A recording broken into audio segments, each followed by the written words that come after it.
Good morning, student. Gyanjyoti digital ক্লাছলৈ সকলোকে স্বাগতম জনাইছোঁ। আমি পঢ়ি আছিলোঁ পোহৰৰ প্ৰতিফলন আৰু প্ৰতিহৰণ। সেই চেপ্টাৰৰ আমি কি শিকিলোঁ? অৱতল দাপোনৰ গঠিত ৰশ্মি চিত্ৰখিনি অলৰেডি আমি কমপ্লিট কৰিছোঁ। আজি আমি আঁকিম উত্তল দাপোনত যিখিনি ৰশ্মি চিত্ৰ আছে। উত্তল দাপোনত বৰ বেছি নাই, দুটা আছে, এটা অসীমত আৰু এটা আগত আছে। সেইটো আমি চেক কৰিম আজি। প্ৰথম আমি অসীমটো আঁকি লওঁ। অসীমটো কেনেকৈ আঁকে তাৰ আগত আমি জানিব লাগিব কি উত্তল দাপোনৰ ৰশ্মি চিত্ৰ আমি কেনেকৈ আঁকিব পাৰোঁ। উত্তল দাপোনত কেনেকৈ দাপোনখন ফাৰ্ষ্ট কেনেকৈ আঁকিম। উত্তল দাপোন একেধৰণে ইয়াত কম্পাছডাল ল'ব, কম্পাছডালৰ জোখটো ইয়াত দি এইফালে দাপোনখন আঁকিব, এইফালে আঁকিব। চাব এইটো আমাৰ কি পইণ্ট হ'ব, ফ'কাছ। তাৰ পৰা আমি তাৰ সমান্তৰালভাৱে স্কেলে এডাল আঁকি দিম। এডাল হ'ল ফ'কাছ। এইডালৰ পৰা এডাল যিমান ডিষ্টেঞ্চ আছে এইটো মেৰু, এইডালৰ পৰা এডাল যিমান ডিষ্টেঞ্চ ইয়াত ভাঁজ কেন্দ্ৰ লগাই লওঁ।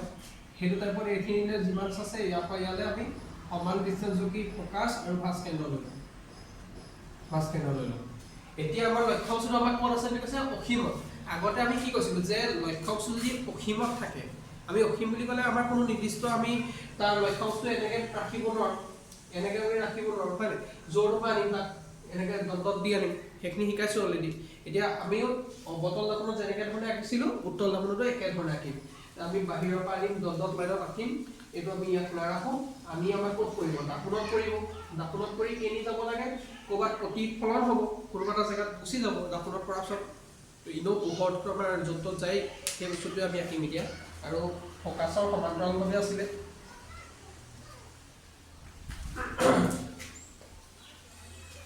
ঠিক আছে, আমি আনিছোঁ ইয়াৰ পৰাই আনিছোঁ। দাপোনখনত পৰা হিচাপটা চবে চাই ল'ব।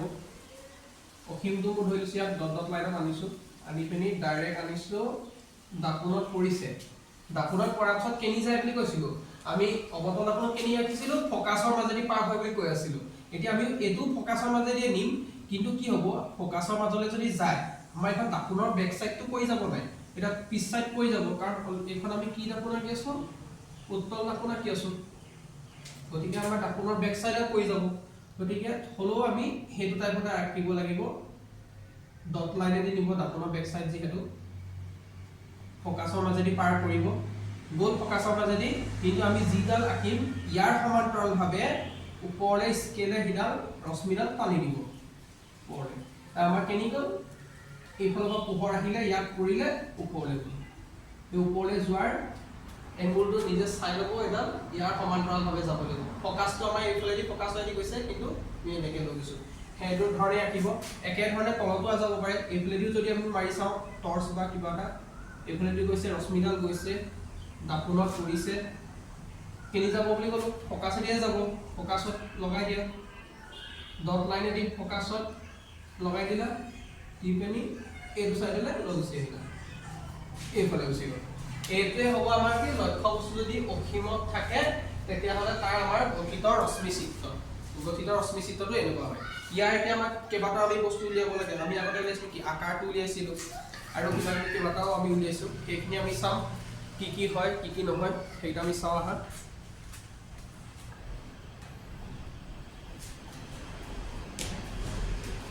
প্ৰথমটো আছিলে প্ৰতিবিম্বৰ অৱস্থান, ছেকেণ্ডটো আছিলে প্ৰতিবিম্বৰ আকাৰ, থাৰ্ডটো আছিলে প্ৰকৃতি। এতিয়া আমাৰ ইয়াত প্ৰতিবিম্বটো একচুৱেলি ওলাইছে ক'ত, প্ৰতিবিম্বটো একচুৱেলি ওলাইছে ক'ত, কোন জেগাত ওলাইছে প্ৰতিবিম্বটো, ক'ত ওলাইছে প্ৰতিবিম্ব? আগতে আমাৰ ক'ত ওলাইছিলে, আমাৰ খাইছে ক'ত, এইখিনি কাট খোৱা নাই দেখোন। তাৰমানে ক'ত ওলাইছে, এই পজিশ্যনটোত ওলাইছে। তাৰমানে আমাৰ ক'ত ওলাইছে, ফ'কাছত ওলাইছে। ফ'কাছত ওলাইছে হয়, কিন্তু ফ'কাছটো আমাৰ দাপোনৰ ফ্ৰণ্ট চাইডে আছে নে ফ'কাছ বেক চাইডে আছে, পাছফালে আছে। তাৰমানে আমি লিখিব পৰা নাই প্ৰতিবিম্ব অৱস্থান ক'ত ওলাইছে, দাপোনৰ পাছফালে, দাপোনৰ পাছফালে ক'ত ওলাইছে, ফ'কাছত। দাপোনৰ পাছফালে ফ'কাছত ওলাইছে। এটা আকাৰটো কেনেকুৱা হ'ব, আকাৰটোৰ ক্ষেত্ৰত আমি কি ক'ম, সৰু ক'ম নে ডাঙৰ ক'ম নে কি ক'ম, বা সংকুচিত, সৰু মানে সংকুচিত, একদম বিন্দু, এটা পইণ্ট, জাষ্ট এটা পইণ্ট, হয় সেইটো কাৰণে আমি তাক কি বুলি ক'ম অতি সংকুচিত অতি সংকুচিত আচ্ছা ইয়াৰ প্ৰকৃতিটো কি হ'ব প্ৰকৃতিৰ কথা আগতে শিকাইছো প্ৰকৃতিটো কি হ'ব কাৰণ আমি প্ৰকৃতিটো আঁকিছে হয় আমাৰ ডট লাইনতে গৈছে ডট লাইন হ'লে কি বুলি কৈছিলো অসৎ আৰু এইটো আমাৰ থিয় হ'ব এই ওপৰতে উঠিব সেইটো কাৰণে আমি তাক অসৎ আৰু থিয় বুলি কওঁ থিয় হৈ গ'ল আৰু কিবা আছে জানিবলৈ একো নাই ইজি এফালে পৰা আহিছে ইয়াত পৰিছে দাপনত পৰি ওপৰলৈ গুচি গৈছে কিন্তু তাৰ সমান্তৰালভাৱে গৈছে ফ'কাছৰ সমান্তৰালভাৱে গৈছে এইবাৰ তলে দিয়া কি চালো ইয়াত কাট খাইছে কিনি গৈছে সমান্তৰালভাৱে গৈছে এইটোৱে আঁকিবলগীয়া অসীম যদি আমাৰ উত্তম দাপনৰ ক্ষেত্ৰত আহে এইধৰণে আঁকিব লাগিব আমি ধন্যবাদ আমাৰ যিটো আজি আঁকিবলগীয়া ৰশ্মি চিত্ৰ আঁকিছিলে তোমালোকক দেখালো ভালকে চাবা কিবা যদি বুজি নাই পোৱা মোক কমেণ্ট কৰিবা কমেণ্টত যিমান পাৰোঁ তোমালোকক বুজাই দিব ট্ৰাই কৰিম ধন্যবাদ থেংক ইউ বাই বাই